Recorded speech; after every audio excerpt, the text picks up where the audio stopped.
안녕하세요. 오늘 좋은 자리에 초대해 주셔서 감사합니다. 저는 이의철이라고 하고요.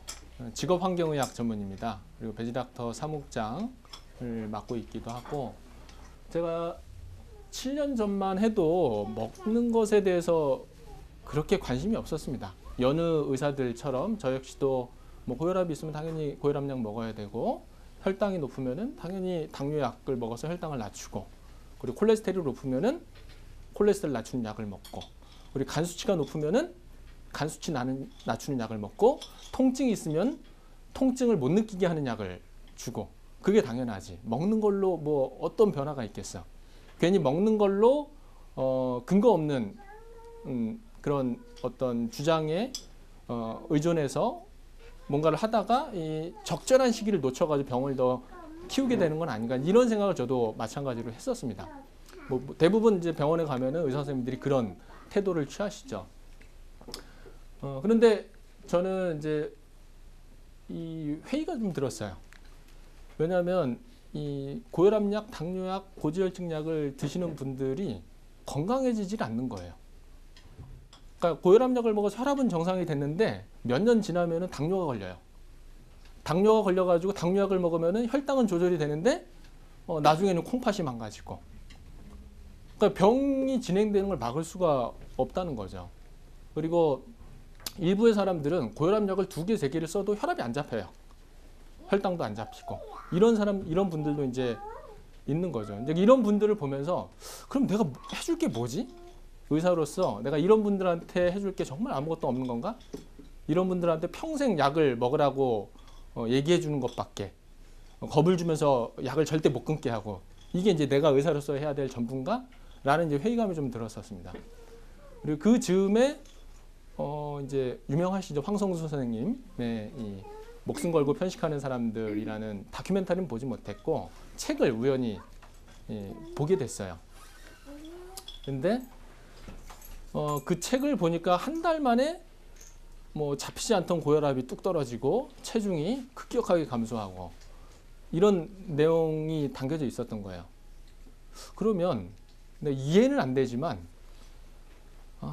근데 이거는 거짓이 아니고 분명한 사실인데, 그럼 내가 지금 마땅히 이 환자들한테 해줄 것도 없는데 이거라도 환자들한테 좀 이런 현미채식이라도 권해서 혈압을 좀 관리할 수 있게 하면 어떨까, 이런 생각을 하게 됐고, 하지만 저는 미심쩍었기 때문에 우선 저한테 먼저 실험을 해본 겁니다. 제가 먼저 환자들한테 권하기 전에 현미밥에 채소 반찬만 먹는 거를 실천을 해봤는데, 여기 다 채식을 하시는 분들인가요? 처음에 채식을 시작하시면은 다 공통적으로 느끼시는 거겠지만 한 2, 3일 만에 몸이 너무 좋아지는 거예요. 피곤한 게 없어지고, 그리고 뭐 얼굴에 조금씩 나던 이제 여드름이나 이런 것들도 사라지게 되고, 코가 막힌다든지 비염이 사라지게 되고, 무릎이나 발목에 뭐 병원에 갈 정도로의 아주 큰 통증은 아니지만 가끔씩 조금씩 불편했던 이런 통증들이 완전히 사라지게 되고, 체중이 한 5kg에서 6kg 정도가 한 달 반 만에 빠지게 되고, 굉장히 이제 이보다 좋을 수 없는 이런 경험을 하게 됐죠. 그 다음에 제가 든 생각은, 그런데 왜 이 현미밥과 채식에 대해서 그 효과에 대해서 주장하는 의사들이 없고 나는 왜 여태까지 이런 얘기를 들어본 적이 없는가? 왜 교과서에는 이런 내용이 담겨져 있지 않은가? 이런 의문이 들었었죠. 그리고 그런 의문을 갖고 있을 즈음에 무엇을 먹을 것인가라는 책을 보고 굉장히 크게 도움을 받았습니다. 그래서 이 책에는 거의 300편 정도의 논문이 정리돼서 담겨져 있습니다. 이제 국문 번역본에는 그 레퍼런스 참고 문헌이 나와 있지는 않지만 원본에는 거의 300편에 달하는 이 논문들이 집대성이 돼 있기 때문에 전문가인 제가 봐도 이거는 정말 신뢰할 만하다, 그런 생각이 들었고, 그 후로 저는 이제 환자들한테 현미밥과 채소 반찬만 먹을 것을 권하기 시작했고 지금까지 계속 권하고 있습니다. 그리고 저 역시도 그렇게 실천을 하고 있고요. 그래서 오늘 그 말씀을 좀 드리려고 하고요. 사실은 이제 당신이 병드는 이유 굉장히 거창한 주제입니다. 거창한 주제고 건강해지는 길이 사실은 간단하기도 하지만 또 어떤 경우는 굉장히 복잡합니다. 오늘은 그런 여러 요인들 중에 제가 가장 중요하다고 생각하는 먹거리에 대해서 좀 자세히 설명을 드릴 겁니다. 지금 현대인들이 겪고 있는 건강 문제는 이런 것들이 있습니다. 뭐 암, 특히 대장암, 유방암, 전립선암, 그리고 뇌심혈관 질환, 혈관 쪽에 문제로 생기는 뇌나 심장의 문제들, 그리고 혈관의 기능이 떨어지면서 심장에 과부하가 걸리면서 생기는 부정맥, 심근병, 심부전, 그리고 당뇨병, 비만, 그리고 이 콩팥이 망가지는 신장 질환, 그리고 각종 염증성 질환, 비염, 천식, 피부염, 피부염도 종류가 여러 가지죠. 여드름, 건선, 아토피, 그리고 관절염, 크론병, 궤양성 대장염, 그리고 각종 류마티스 질환들, 혈관염 이런 것들을 때문에 많은 현대인들이 이제 어려움을 겪고 있는데 사실 과거에는 우리나라에 없었던 병입니다. 과거라고 하면은 한 몇 년 전 정도일까요? 아주 옛날일까요?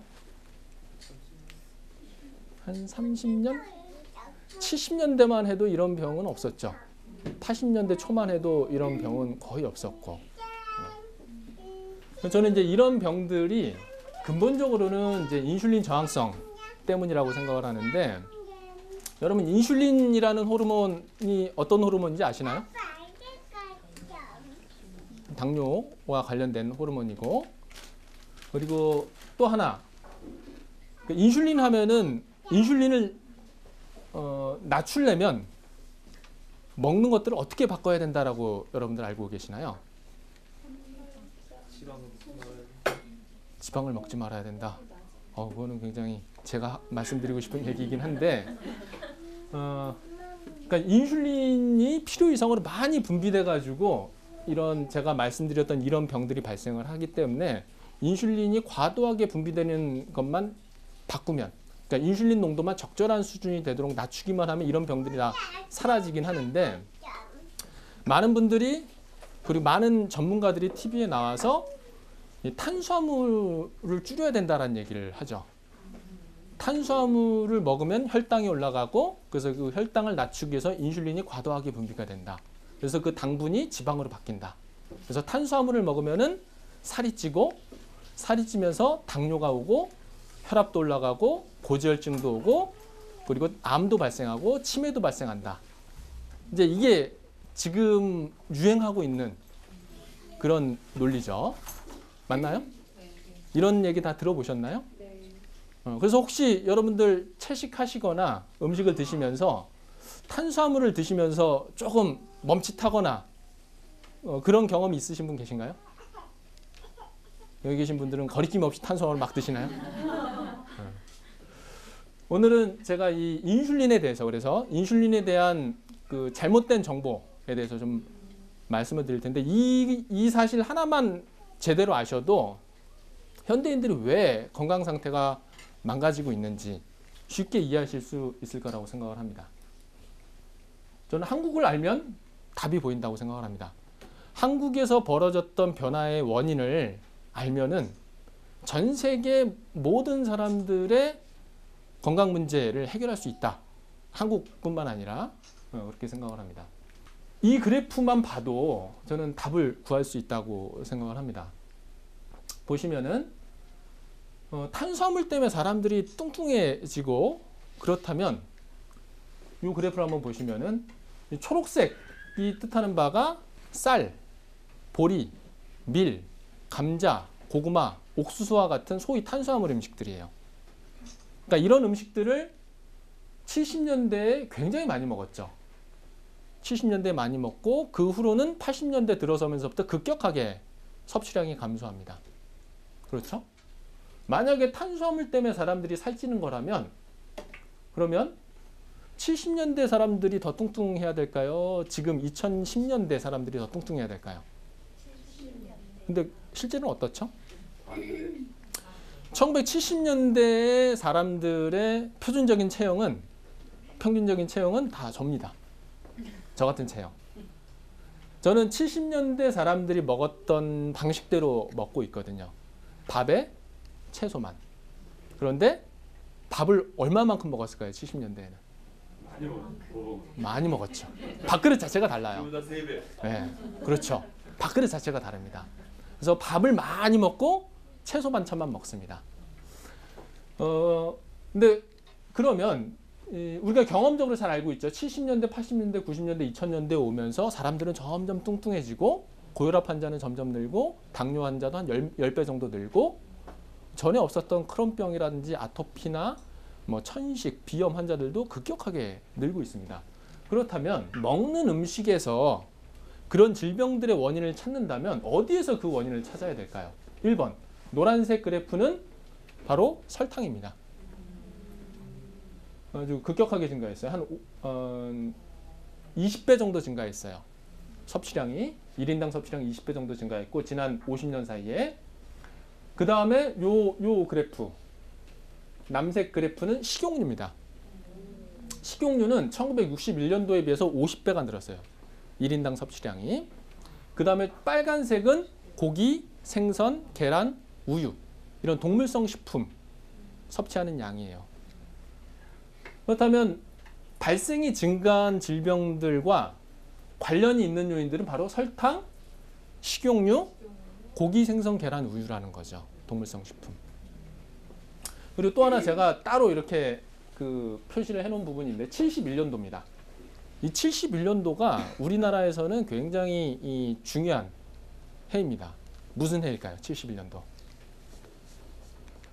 아시는 분도 계시겠지만 71년도는 마트에 가시면 답을 찾으실 수가 있어요. 라면도 있지만 해표 식용유를 찾아보시면 돼요. 해표 식용유에 뭐라고 써있냐면 71년도부터 국내에서 최초로 대두유를 생산한 해표 식용유 이렇게 이제 자랑스럽게 얘기를 합니다. 그러면 이 71년도가 도대체 왜 중요하냐?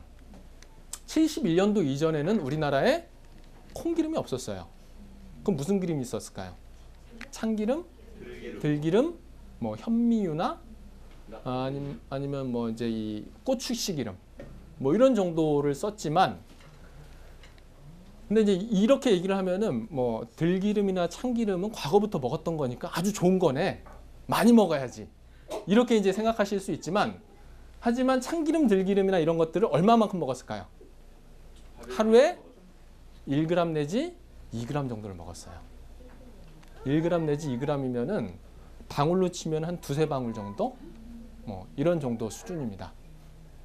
그러니까 한마디로 71년도 이전에는 기름을 먹더라도 튀기거나 볶거나 하는 데 그런 음식들로 기름을 먹지 않고 그냥 말 그대로 조미료로 살짝 향을 내는 정도로 기름을 사용했다는 거예요. 조미료. 기름은 조미료. 하지만 71년도 이후에는 식용유는 음식들을 튀겨 먹고 볶아 먹고 그런 용도로 바뀌게 됐고 그래서 과거에 향을 내는 데 썼던 참기름, 들기름마저도 요즘은 채식하시는 분들 중에 들기름 부어가지고 두부 부쳐 먹는 분들이 계세요. 그러니까 이거는 과거에 우리가 먹었던 방식이 아닙니다. 그리고 특히나 이런 식물성 기름들은 열을 받게 되면은 쉽게 변성이 되기 때문에 좋지가 않죠. 그리고 또 하나 중요한 요인은 뭐냐면 이때 71년도에 왜 해표 식용유를 만들기 시작했냐는 겁니다. 박정희 시대 때 이 해표 식용유를 만든 이유는 축산업을 발전시키기 위해서예요. 이해가 되시나요? 식용유와 축산업. 콩을 수입해서 기름을 짜고 그래서 식용유를 갖다 팔고 거기서 남은 찌꺼기 이걸 대두박이라고 하는데요. 이 대두박이 축산 사료로 쓰이게 됩니다. 네. 그래서 이런 것들을 가지고 이 기름을 짜고 남은 것들로 소도 먹이고 돼지도 먹이고 닭도 먹이고 또 뭐도 먹일까요? 생선도 먹입니다. 다 양식이거든요. 자, 그러면 이 그래프도 한번 잘 봐주세요. 이 식용유 섭취량과 고기, 생선, 계란, 우유 섭취량이 어떤가요? 거의 이 정도면은 평행합니다. 평행해요. 그래서 이제 지방과 관련돼서 뭐 동물성 지방이 나쁘고 식물성 지방은 괜찮다. 그러니까 이런 얘기, 서로 마치 경쟁하고 서로를 비판하고 서로가 뭐 대치되는 것처럼 많이들 전문가들이 얘기를 하죠. 축산 쪽에 계신 분들은 식물성 지방도 안 좋다. 오히려 동물성 지방도 좋다. 이런 얘기도 많이 하는데 두 개가 같아요. 그래서 융단 폭격으로 양쪽으로 다 폭격을 하게 되는 거예요. 71년도 이후로 식용유에 쩔고 고기 생선 계란 우유에 쩔게 되는 이런 일들이 71년도부터 시작이 돼서 그 후로 거의 한 번도 감소하지 않고 계속 증가하고 있는 겁니다. 그래서 만약에 우리가 뭐 제가 이제 키가 180인데 몸무게가 한 63kg입니다. 63kg인데 뭐 체중 변화가 없어요. 여기서 뭐 조금 늘면은 64, 65, 빠지면 62kg 이런 정도에서 왔다 갔다 하는데 저 같은 체형이 그냥 되는 겁니다. 그리고 고혈압, 당뇨, 고지혈증도 굉장히 빨리 좋아져요. 보통 일주일이나 2주 정도만 이 70년대 사람들이 먹었던 방식대로 밥에 채소만 기름기 없이 이렇게 먹게 되면은 1주, 2주 이내에 대부분의 고혈압, 당뇨가 다 호전이 됩니다. 요 그래프는 이제 칼로리로 좀 나눈 건데 이렇게 얘기를 하면 70년대 사람들이 정말 못 먹어서 체중이 안 나가는 거 아니냐. 밥에 채소만 먹었기도 했지만 칼로리가 문제지 않냐라고 얘기를 하는 분들도 있어요. 그런데 70년대에 먹었던 칼로리 이미 3,000칼로리를 넘어섭니다. 노란색이 이제 하루에 섭취하는 칼로리인데 70년대 이후로 지금까지 변화가 크게 있나요? 거의 없습니다. 하루에 섭취하는 총 칼로리는 변화가 없어요. 변화가 있다면 어떤 변화가 있냐면 과거에는 60년대에는 85% 정도를 쌀, 보리, 밀, 감자, 고구마, 옥수수 이런 전분진 음식에서 칼로리를 섭취했다면 지금은 이런 전분진 음식에서 섭취하는 칼로리가 45%밖에 안 된다는 거예요. 반토막이 난 거예요. 그러면 이 반토막이 난 이 공백을 무엇이 메웠냐? 아까 보셨던 설탕, 식용유, 동물성 식품들이 고스란히 메운 거죠. 섭취하는 칼로리는 변화가 없지만 그 칼로리를 구성하는 음식들이 변하면서 사람들이 점점 더 뚱뚱해지고 고혈압이 오고 당뇨가 오고 갖가지 자가면역 질환과 염증성 질환들이 증가를 했다는 겁니다. 칼로리 자체가 중요한 게 아니라는 거죠. 그 칼로리가 어디서 오느냐에 따라서 달라지는 거. 그래서 만약에 여러분들이 건강을 관리하고 싶다, 70년대 사람 같은 체형을 유지하고 싶다 그러면 또르륵 해서 70년대 사람들이 먹었던 방식대로 음식을 먹어주면 되는 겁니다. 아까 제가 이제 인슐린에 대해서 좀 말씀을 드린다고 했는데 그 많은 전문가들이 탄수화물만 인슐린을 분비시킨다고 알고 계세요. 하지만 보시면은 이 소고기 50g을 먹을 때 인슐린이 어떻게 되나 보실까요? 공복 상태에서 인슐린은 이 정도 수준인데 50g의 소고기를 먹게 되면은 공복 상태보다 인슐린이 2배에서 3배 정도까지 증가하게 돼요. 이 얘기는 밥에 채소만 먹을 때보다 고기 반찬을 먹으면은 그만큼 추가적으로 인슐린이 더 분비가 된다는 겁니다. 한번 볼까요? 정말 어떻게 되나? 감자죽만 먹었을 때는 인슐린이 이만큼 분비가 됩니다. 근데 거기에 참치를 같이 곁들여 먹으면 인슐린이 이만큼 분비가 됩니다. 어떤가요? 한 2배 정도까지 더 분비가 됩니다. 거기에 마가린까지 더 섞어 먹어도 인슐린이 좀 더 분비가 되고.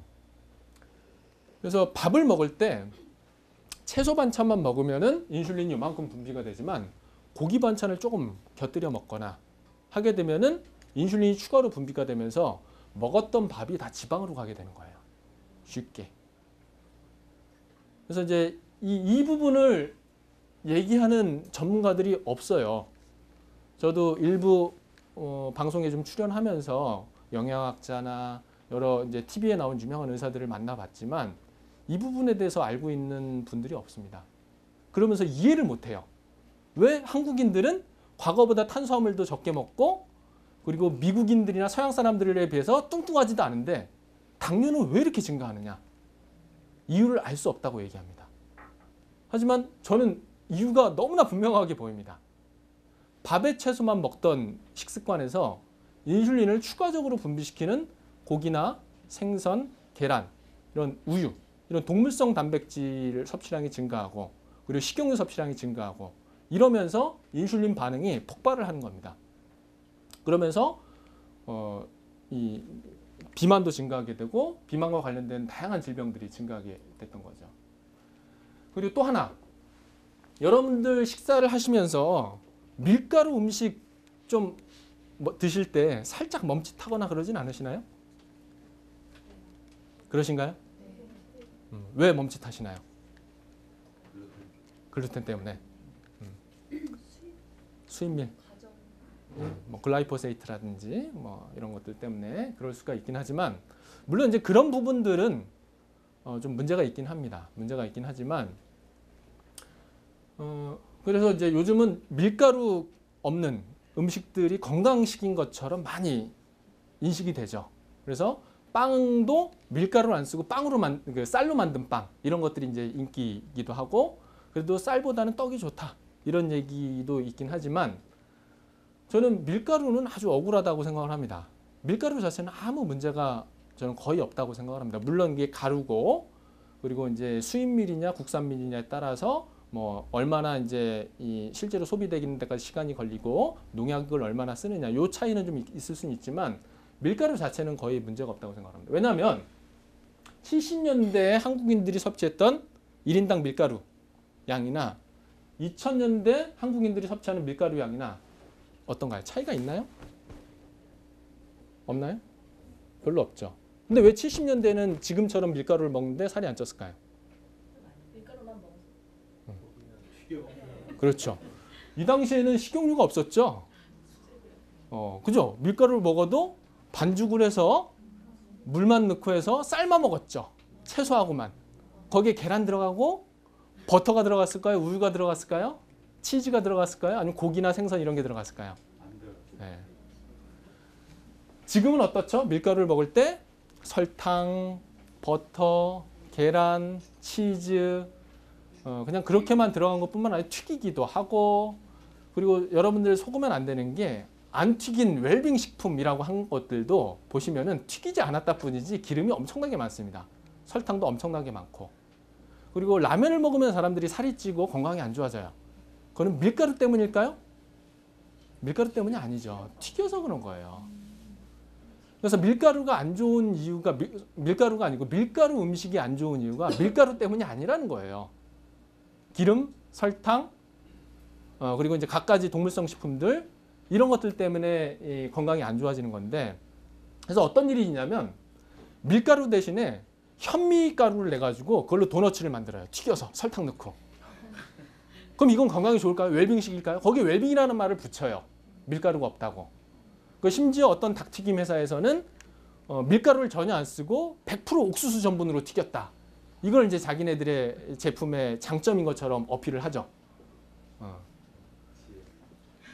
그래서 이 밀가루를 보시면은 밀가루 하나만 놓고 봐도 밀가루 음식을 건강하지 못하게 만드는 요인이 뭔지를 우리가 금방 알 수가 있다는 거죠. 그래서 굉장히 간단해요. 그러니까 사실 고혈압, 당뇨, 고지혈증이나 이 현대인들이 겪고 있는 이런 질병들은 굉장히 사실은 쉽게 고칠 수가 있어요. 근데 문제는 쉽게 고칠 수가 있는데 사람들이 그렇게 못 바꾼다는 거죠. 본인의 식습관을. 그래서 저는 해답은 명확한데 이 사람들이 본인의 건강을 회복하는 걸 방해하는 요인들에 우리가 맞서 싸워야 된다. 그런 장애물들을 없애는 게 우리의 과제가 아닐까 이런 생각을 합니다. 그리고 배지닥터라는 단체를 만들고 활동을 하는 이유도 바로 그런 장애물들을 없애기 위한 겁니다. 근데 이제 먹거리에 대해서 얘기를 하다 보면 아이들 문제가 항상 걸립니다. 나는 뭐 병이 있기도 하고 해서 채식을 하긴 하는데 그래도 아이는 그래도 고기를 좀 먹어야 되지 않냐. 동물성 단백질이 그래도 섭취해야 잘 크지 않냐. 이런 얘기들을 참 많이 하십니다. 그러지 않나요? 그러면 우리가 아이들이 어떻게 성장하길 바라는지를 한번 여기서 잘 생각을 해봐야 됩니다. 두 가지 선택이 있어요. 남들이랑 비슷하게 크는 걸 원한다. 동의하시는 분. 아니면 건강하게 크길 바란다. 그죠? 이거 두 개를 나누었다는 얘기는 남들이랑 비슷하게 커서는 건강하기 어렵다는 얘기이기도 합니다. 맞나요? 이런 신문 기사 보셨나요? 한국이 지난 100년 동안 가장 큰 폭으로 평균 신장이 증가했어요. 여자는 지난 100년 동안 20cm가 컸어요. 남자는 한 지금 15.1cm가 컸고 세계 2위, 남자는 세계 2위, 여자는 세계 1위예요. 이거 보시면 어떤가요? 좀 이렇게 계속 크면 좋을까요? 이런 신문 기사 보시면 그래도 뭔가 뿌듯한 느낌 드시죠? 아, 한국이 그래도 뭔가 좀 성취를 했구나, 뭔가 많이 발전했구나 이런 생각이 드실 수도 있습니다. 하지만 저는 이 신문 기사를 보면서 굉장히 걱정이 됐습니다. 바로 요것 때문인데요. 국제암연구기금 그리고 미국 암연구소에서 매 10년마다 암을 예방하기 위한 생활습관에 대한 보고서를 발행을 하는데요. 여기에 보시면은 영어로 되어 있긴 한데 Adult Attained Height, 성인기의 키가 크면 클수록 콜로렉탈 캔서, 그러니까 대장암 발생이 증가하고 유방암이 증가한다는 겁니다. 이거는 전 세계 모든 지역에서 예외가 없다는 겁니다. 아주 명확하다는 거예요. 성인기의 키가 크면은 이거는 1급 바람 인자예요. 실제로 한국에서 2009년도에 이 논문이 있어요. 키가 클수록 남자, 여자 전부 다 암 발생률이 증가하는 거예요. 남자, 여자. 우리나라만 그런 게 아니고요. 미국, 영국 여성 100만 명을 추적 관찰한 연구입니다. 100만 명. 100만 명을 추적 관찰해. 이거는 뭐 그냥 통계가 아니고 그냥 사실이라고 보셔야 돼요. 결과가 어떠냐면 이렇습니다. 키가 클수록 모든 부위의 암 발생이 증가하는 겁니다. 아주 명확해요. 그리고 모든 부위의 암 발생이 증가하는 쪽으로 그런 경향성을 보이게 되는 겁니다. 근데 이런 사실을 여러분들은 들으신 적이 없어요. 그리고 이 논문에서도 분명하게 결론을 내립니다. 거의 모든 부위의 암 발생이 성인기 키 증가와 함께 증가했고 키와 모든 부위의 암 발생형은 다른 인구 집단에서 유사하게 관찰이 된다.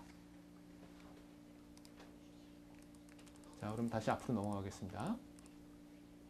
저는 이런 이유들 때문에 한국이 전 세계에서 가장 빠른 속도로 이 신장이 증가했다는 얘기를 듣고 역시 내 짐작이 맞구나. 암이 이렇게 증가한 것도 바로 그거랑 관련이 있겠다. 그럼 도대체 왜 키가 크면은 암이 잘 걸릴까요? 암이 잘 발생할까요? 과거에는 이게 이제 우리나라 사람들 1970년대나 뭐 이때까지만 해도 한국인들은 이런 패턴으로 초록색 패턴으로 성장을 했어요. 보통 16, 17까지 꾸준하게 컸어요. 했는데 요즘은 어떻게 변했냐면 12살, 13살까지 바짝 컸다가 그 후로는 좀 천천히 크게 이런 양상이 바뀝니다. 성장 속도가 빨라지는 거예요. 과거에 비해서 성장을 촉진하는 음식들을 많이 먹게 되는 거죠. 하지만 성장을 촉진하는 이런 성분들이 정상적인 세포의 성장만 촉진하는 게 아니고 암세포의 성장도 동시에 촉진한다는 겁니다.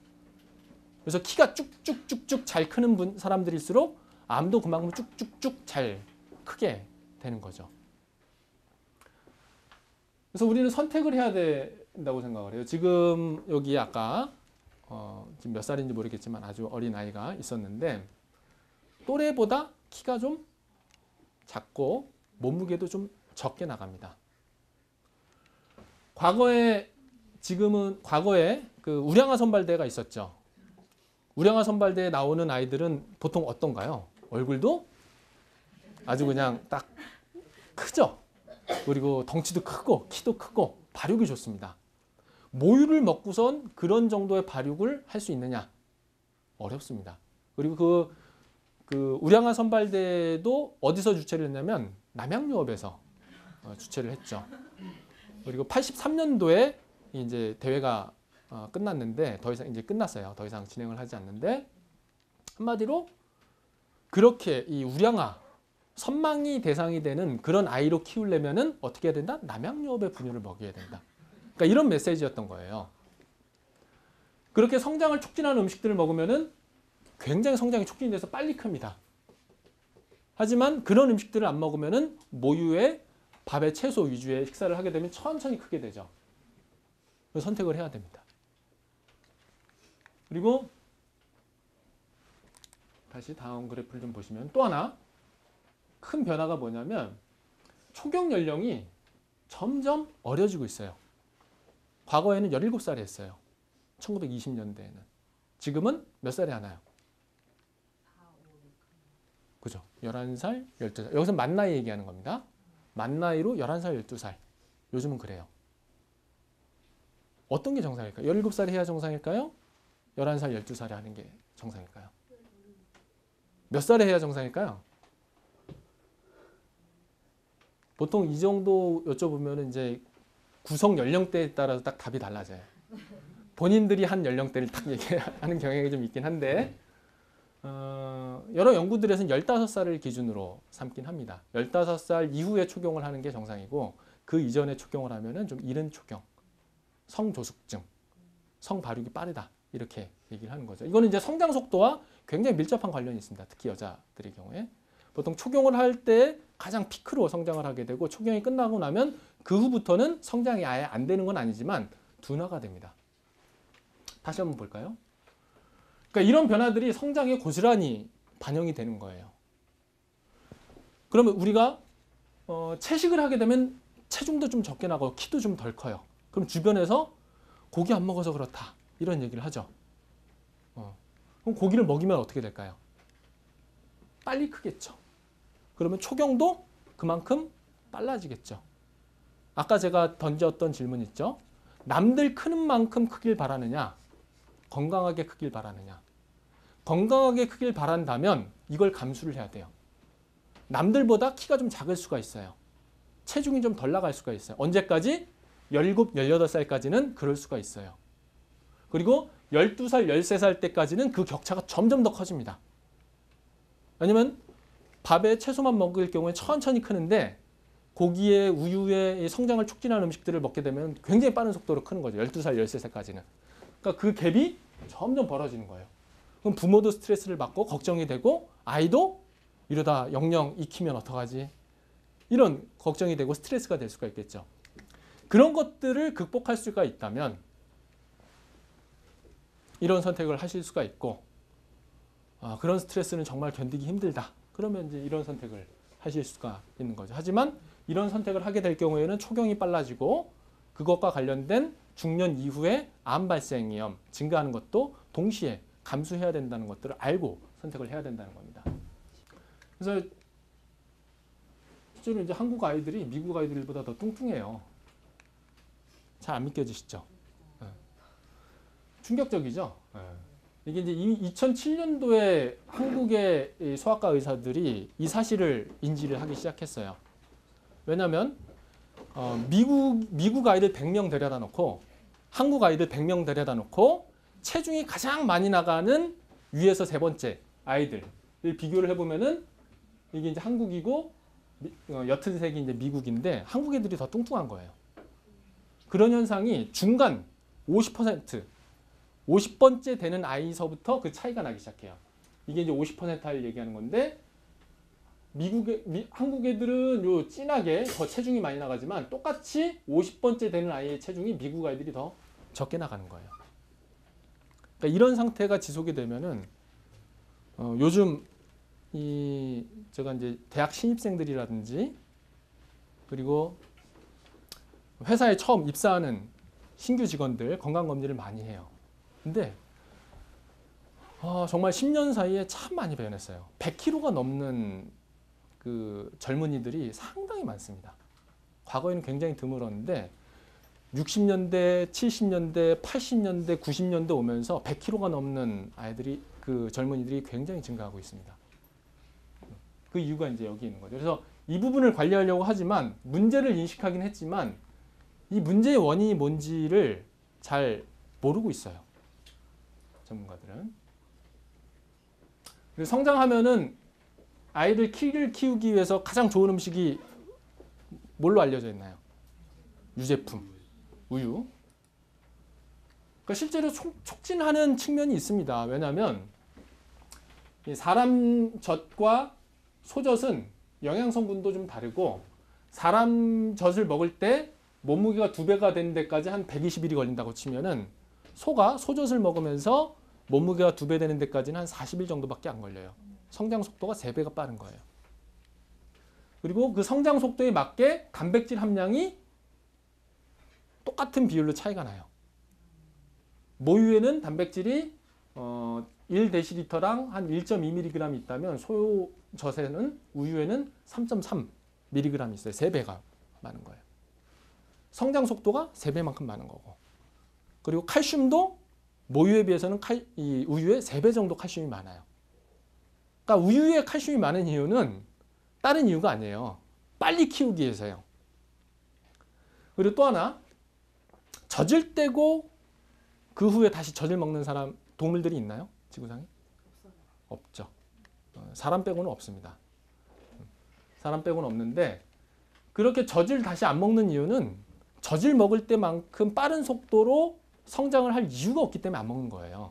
그리고 그렇게 젖을 떼고 나서도 젖 먹듯이 성장 속도가 빠를 경우에는 도태가 되기 쉽다는 거죠. 만성질환이 오기가 쉽고. 그래서 진화론적으로 그렇게 이 유당 분해 효소가 사라지지 않는 개체들은 저는 자연스럽게 도태가 돼서 결국엔 지구상에는 젖대고 나서 유당 분해 효소가 사라지는 종들만 살아남았다라고 저는 생각을 합니다. 근데 그걸 이제 역행을 하게 되면 여러 가지 문제가 생기는 거죠. 그래서 사람 젖도 아니고 소젖을 젖대고 나서도 계속 먹게 되면은 그만큼 성장 속도도 빨라지고 노화도 빨리 온다는 겁니다. 그럼에도 불구하고 한국은 어떻죠? 이게 학교 우유급식이 목적인데 이게 뭐 영양을 위해서 아이들이 건강을 위해서 실행이 되는 거라고 착각을 하시기 쉬운데 이 학교 우유급식은 농림축산식품부에서 관장하는 사업이에요. 교육부나 보건복지부에서 관장하는 사업이 전혀 아닙니다. 이 목적을 보시면은 뭐 영양소 공급을 위해서 저소득층한테 영양을 불평등하게 공급되지 않게 하기 위해서, 그리고 또 하나 우유 음용 습관을 조기에 형성시킴으로써 우유 소비 기반을 확대하여 낙농산업의 안정적 발전을 도모하기 위해서. 이 세 가지입니다. 어떤 게 핵심일까요? 이런 사업을 계속 해야 될까요? 자, 근데 제가 더 우려스러운 건 이것 때문입니다. 올해 2월 10일 날 발표된 논문이에요. 미국 역학저널에 실린 논문인데 스웨덴 여성 6만 1000명을 23년간 추적 관찰한 연구입니다. 이미 2년 전에도 이 연구팀이 우유를 먹을수록 여성의 사망률이 2배 높다. 그리고 여성의 고관절 골절률이 2배가 높다라는 연구를 발표한 바가 있었고 그때는 굉장히 우리나라에서도 크게 주목을 받았었어요. 그래서 JTBC에서도 손석희가 팩트체크 하면서 이 연구를 진행한 미카엘슨과 직접 통화를 하기도 하고 했었는데 그 후에 다시 추가 연구를 한 겁니다. 어떻게 연구를 했냐면 채소와 과일을 하루에 5분량 이상 먹으면서 우유를 한 잔 이하로, 한 잔 미만으로 마시는 사람이랑 채소나 과일을 하루에 한 분량 미만으로 마시면서 우유를 하루에 3잔 이상 마시는 사람, 이렇게 비교를 한 겁니다. 사망률이 얼마나 차이가 나나요? 거의 3배만큼 높습니다. 3배만큼. 물론 우유를 하루에 3잔 이상 마셔도 채소를 많이 마시면은 그 한 절반 정도까지는 이 사망률이 낮아져요. 하지만 우유를 많이 먹으면은 채소를 아무리 많이 먹어도 사망률이 60%가 더 높습니다. 상황이 이런데 우유 음용 습관을 조기에 형성시키면은 한국인들의 건강이 어떻게 될까요? 이 그래프를 보세요. 이 거의 뭐 한 잔 이상으로 먹게 되면은 사망률이 급격하게 증가하는 게 이 그래프로도 바로 보입니다. 그러니까 뭐 이 스웨덴 같은 경우 워낙 유제품을 많이 먹습니다. 북유럽 같은 경우에는 뭐 하루에 뭐 1리터도 마시기도 하고 그러는데 한국은 아직 그 정도까지 마시진 않지만 그래서 많은 전문가들은 아직 한국은 그렇게 우유를 많이 먹어서 생길 문제를 걱정할 정도가 아니다. 한두 잔 정도는 괜찮다. 오히려 이득이 더 크다라고 얘기하는데 이 연구를 보시면 어떤가요? 일반인들이 봐도 이거는 분명한 판단을 내릴 수 있지 않나요? 그리고 이 연구 집단은 우유와 관련된 연구에서 가장 큰 연구 집단이에요. 미국이나 다른 어느 지역에서도 6만 명을 23년 동안 관찰한 연구 집단이 없어요. 이거는 팩트입니다. 사실이에요. 건강을 위한 식단은 그래서 아주 간단합니다. 고기, 생선, 계란, 우유, 그리고 식물성 식품 중에서 식용유, 설탕, 과일 주스, 가공곡물 이런 것들. 뭐 가공곡물이라고 한다면 껍질을 벗긴 쌀이라든지 껍질을 벗긴 밀, 그리고 그런 것들을 가루를 낸 음식들 이런 것들이 이제 해당이 될 수 있습니다. 그래서 될 수 있으면은 자연 상태로 그리고 밥을 먹더라도 될 수 있으면 현미로 먹고 그리고 채소를 먹더라도 그냥 자연 상태 최대한 가깝게 이런 식으로 드시면 된다는 거죠. 이렇게 바꾸면 이런 정도의 효과는 분명히 있습니다. 막혔던 혈관이 뻥뻥 뚫립니다. 보이시나요? 이렇게 혈관이 넓어지면 혈압이 그냥 내려가죠. 약을 먹을 필요가 없어지죠. 이렇게 막혀서 혈관이 막혀서 혈액이 공급이 안 되니까 죽어가던 심장 근육이 단 2주 만에 살아납니다. 콜레스테롤도 240이었던 게 단 2주 만에 137로 100 정도가 떨어지게 됩니다. 이런 정도의 효과가 있습니다. 아주 간단해요. 먹는 것만 바꾸면. 근데 저는 요즘 이런 고민들도 좀 합니다. 많은 이제 건강 관련된 서적들에서는 이 환원론적인 관점에서 대안을 제시해요. 예를 들면 식품 첨가물이 건강을 망친다. 환경 호르몬이 건강을 망친다. 아니면 포화지방이 문제니까 아주 건강한 식물성 기름 예를 들면은 넌 GMO 카놀라를 수입해서 국내에서 짜서 카놀라유로 그걸로 닭튀김을 해 먹거나 하게 되면은 이건 웰빙 식품이다. 이런 얘기들이 이제 판을 친다는 거죠. 그리고 당분이 문제니까 당분만 안 먹으면 된다. 뭐 이런 식의 접근인 거죠. 물론 각각의 다 의미가 있습니다. 우리 각각을 피해야 될 이유도 있고 될 수 있으면 안 먹어야 되는 것도 맞죠. 근데 이렇게 하나의 성분에만 집중을 하면은 전체적인 것들이 다 깨지게 된다는 거죠. 예를 들면 아까 말씀드렸던 것처럼 밀가루가 안 좋으니까 밀가루 빼고 쌀을 튀겨 먹는다든지 뭐 GMO가 안 좋으니까 GMO 콩으로 짠 기름 말고 넌 GMO 카놀라유로 짠 식용유로 튀겨 먹는다든지 이런 식의 이제 해법을 찾게 된다는 거죠. 하지만 그렇게 먹는다고 해서 건강이 좋아지진 않는다는 거죠. 그래서 이런 환원론적인 관점이 아니라 우리가 문제의 원인을 환원론적으로 발굴해낸다 하더라도 해결법은 우리가 총체론적 관점에서 좀 접근할 필요가 있고 그리고 이런 관점이야말로 더 실질적이다라는 거죠. 동물성 식품과 가공식품, 식용유, 설탕, 분리단백, 이거 콩고기나 이런 것들을 얘기하는 겁니다. 콩고기, 밀고기 이런 것들. 이런 이 자연 상태의 식품에서 특정 성분만 추출한 이런 가공식품들 이런 것들을 먹게 되면은 아무리 그게 채식이라도 건강은 해치기 쉽다는 겁니다. 그리고 저는 이제 이런 음식들에 관심을 갖다 보니까 점점 이 공장식 축산의 문제로 이 고민이 넘어가게 되더라고요. 결국엔 여러분들은 어떤 음식들을 드시나요? 주는 대로 드시죠? 그렇지 않나요? 있는 대로 먹죠. 과자가 있으면은 먹는데 과자가 없으면 또 안 먹죠. 근데 과자가 있으면 먹죠. 그러니까 주는 대로 먹는 거죠. 그래서 물론 우리가 이제 교육을 통해서 소비자들이 슬기롭게 골라서 먹으려는 노력과 골라서 먹을 수 있는 지식을 획득하는 것들도 중요하지만 근본적으로는 이 생산 통제가 되지 않으면은 의지만으로는 어렵다는 겁니다. 최근에 이제 AI 3,300만 마리의 닭, 오리, 메추리들이 살처분이 됐죠. 이 살처분 비용만 약 1,600억이 넘습니다. 만 마리당 한 이게 5억씩, 만 마리당 5억씩 이 살처분 비용이 된다고 그러더라고요. 그리고 2010년도 구제역에 돼지 330만 마리, 소 15만 마리, 염소 7,500마리, 사슴 3,000마리 이렇게 살처분이 됐고 그때 쓰인 돈이 3조예요. 1인당 6만 원입니다. 국민 1인당.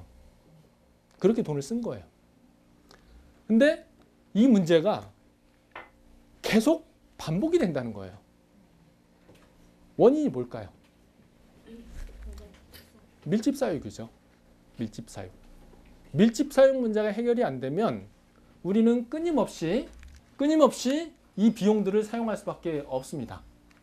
저는 차라리 3조 원을 업종 전환 장려 기금으로 쓴다면 저는 기꺼이 3조 원 정도 쓰라고 동의해 줄 것 같아요. 이렇게 3조 원을 쓰고 나면 다시는 이런 문제가 반복이 안 될 테니까.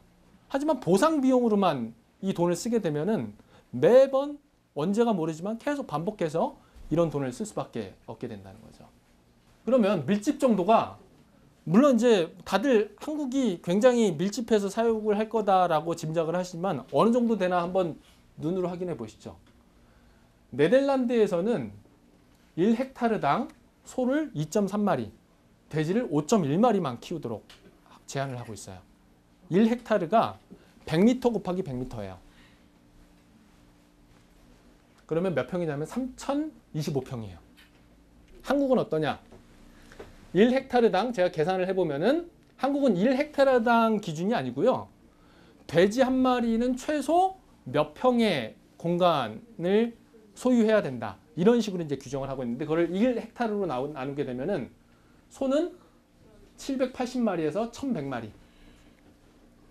돼지는 12,500마리를 키울 수 있어요. 1헥타르당.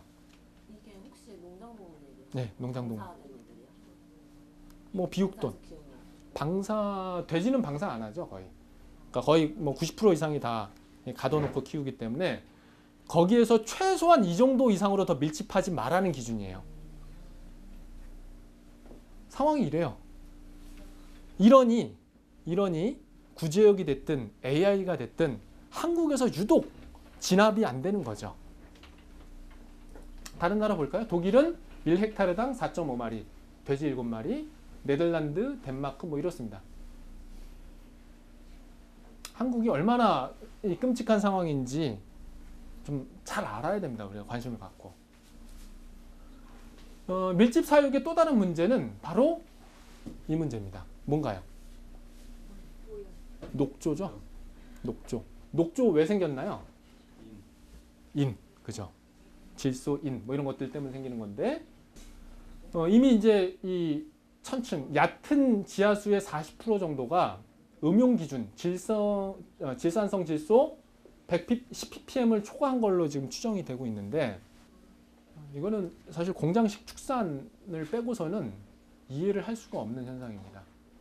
그러니까 실제로 EU에서는 왜 유럽에서는 이렇게 아주 3,000평에 소 2마리만 키우라니 이게 말이 돼요?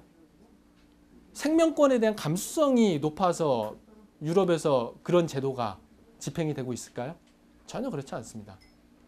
그 이상으로 밀집해서 가축들을 키우게 되면은 지하수가 오염이 되고 그 지하수 오염된 것들 때문에 인간의 건강이 손상이 되기 때문에 그 경험으로 알았기 때문에 이렇게 제한을 하고 있는 겁니다. OECD 질소 균형 데이터를 보면은 한국이 전 세계에서 가장 많은 양의 질소를 토양에 투입하고 있어요. 왜냐하면 밀집해서 돼지를, 소를, 닭을 키우고 있기 때문에 이건 화학 비료를 쓰지 않더라도 이미 과잉이에요. 땅이 필요한 양의 2배 이상이 투입이 되고 있고 투입된 양의 거의 절반 이상은 지하수와 토양으로 다 유실이 되고 있습니다. 그 결과 녹조가 점점 심해지는 거죠. 익산시 왕국면에 있는 저수지가 다 똥 저수지가 됐다는 거고요. 이래요. 지금 전체 국토에 거의 대부분이 다 적정량을 초과하고 있습니다. 질소나 인 모두. 그러니까 그러니까 이런 상태가 되면은 이제 농지도 황폐화되는 거예요. 점점 사막화되고 과잉 영향으로. 그리고 또 하나, 이 밀집 사육은 항생제와 가축 의약품을 쓸 수밖에 없게 만든다는 겁니다. 우리들이 먹는 식수에 갖가지 약품들이 다 있어요. 뭐 항생제도 있고요, 타이레놀도 있어요. 저도 이제 최근에 이 환경 호르몬에 대한 자료를 좀 정리하다가 좀 새롭게 알았는데, 저도 이제 이제서야 알았다는 게 조금 부끄럽긴 하지만, 타이레놀을 이 임산부들이 임신 초기 3개월, 6개월 정도 사이에 4주 이상 먹게 되면은 남자아이들의 고환이 좀 덜 생긴다든지, 꼬추 크기가 작아진다든지, 꼬추가 아래쪽에 달린다든지, 이런 선천성 기형 발생 위험이 거의 2배 가까이 증가합니다. 그러니까 타이레놀은 그나마 임신 시기에 안전하게 쓸 수 있는 약이라고 알려져 있는데 그렇다는 거예요.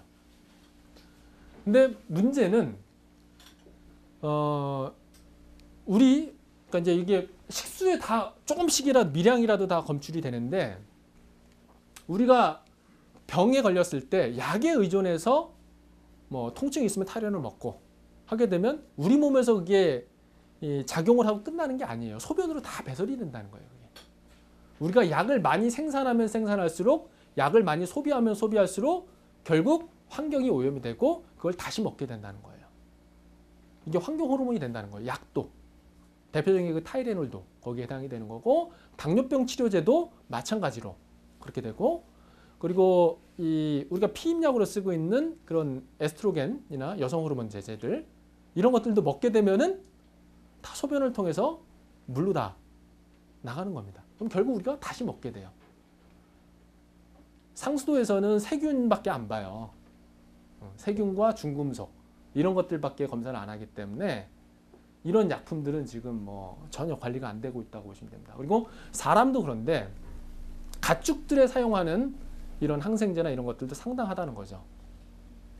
그리고 이 가축들한테 항생제를 참 많이 사용하는데, 항생제를 사용하는 이유가 밀집 사육 때문에 아이들이, 그 가축들이 건강하지 못해서 사용하는 것도 있지만, 항생제를 사용하게 되면은 성장 속도가 굉장히 빨라져요. 1톤에 2kg 정도의 항생제만 섞으면은 성장 속도가 2배가 빨라져요. 1년, 그러니까 200kg가 되는 데까지 예를 들면 1년이 걸린다면, 항생제를 조금 섞으면은 8개월이면 200kg가 된다는 거예요. 그러면 축산업자 입장에서는 엄청난 이득인 거죠. 그러니까 한국은 전 세계에서 미국이나 이런 나라들에 비해서는 2배, 유럽에 비해서는 10배 이상의 항생제를 아직까지 쓰고 있어요. 가축들한테. 그러면 그 가축들의 소변과 대변으로 항생제 성분들이 나오고, 그게 하천을 다 오염시킵니다. 그리고 그걸 다시 우리들이 먹게 되는 거죠. 그러면 우리가 아주 미량이지만 이런 항생제 성분들을 원하지 않지만 계속 먹게 되면 어떻게 될까요? 가축들에서 어떤 일이 벌어졌다고요? 성장 속도가 2배 빨라진다고 그랬죠. 우리도 우리가 먹는 수돗물에 무슨 성분인지 모르지만 항생제나 갖가지 의약품이 다 들어있어요. 그런 것들을 계속 먹게 되면 어떻게 될까요? 아이들이 점점 빠른 속도로 크게 되는 거죠. 이게 다 돌게 되는 거죠.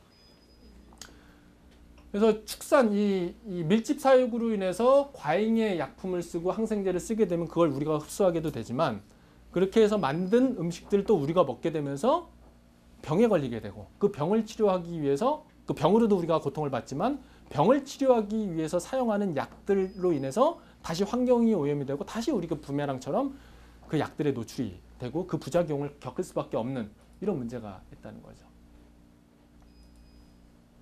어쨌든 우리가 지금과 같은 이런 축산 시스템을 유지하게 되면은 뭐 가축 분뇨 문제라든지 온실가스 문제라든지 이런 것들, 그리고 GMO 문제도 사실은 이 축산 문제만 없다면 GMO를 이렇게 만들 이유가 없거든요. 기아 문제나 식량 문제가 발생할 이유가 없습니다. 사람이 먹을 곡식들을 가축들을 먹이면서 식량이 부족하게 되는 거고, 그리고 식량한테 그 가축들한테 먹일 거기 때문에 뭐 제초제 잔뜩 써도 별 의식을 그 죄의식이 없이 그렇게 기르는 거죠. 미국에서.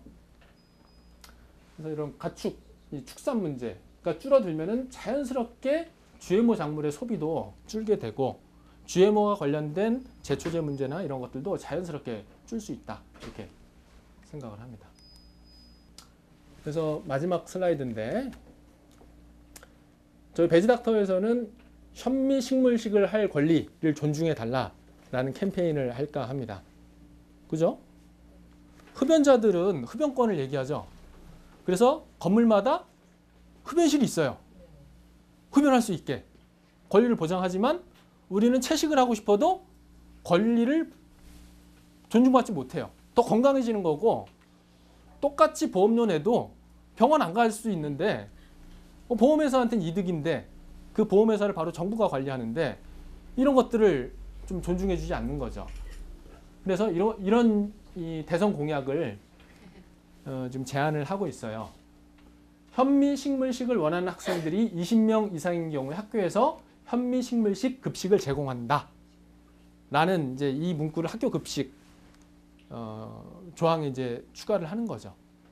그러니까 뭐 20명이라고 한 거는 사실 솥 하나 할 때 20명보다 적으면은 거기에 사람을 투입하기가 좀 그러니까 최소한 20명. 그래서 학교에서 채식을 하고 싶다 그러면 20명을 어떻게 해서든지 모아야 되는 거예요. 그렇게 해서 현미식물식을 하고 아이들이 건강하게 클 수 있게 하는 거고 더 나아가서는 공공기관, 군대, 경찰, 교정시설에서도 현미식물식을 원하는 사람이 20명 이상이면 현미식물식을 제공한다. 이런 규정을 넣는 거를 좀 제안을 하고 있습니다. 어쨌든 저희 베지닥터에서 앞으로 이런 활동들을 벌이려고 하는데 많이 관심 좀 가져주시고 같이 좀 힘을 실어주시면 좋을 것 같습니다. 이상 마치겠습니다.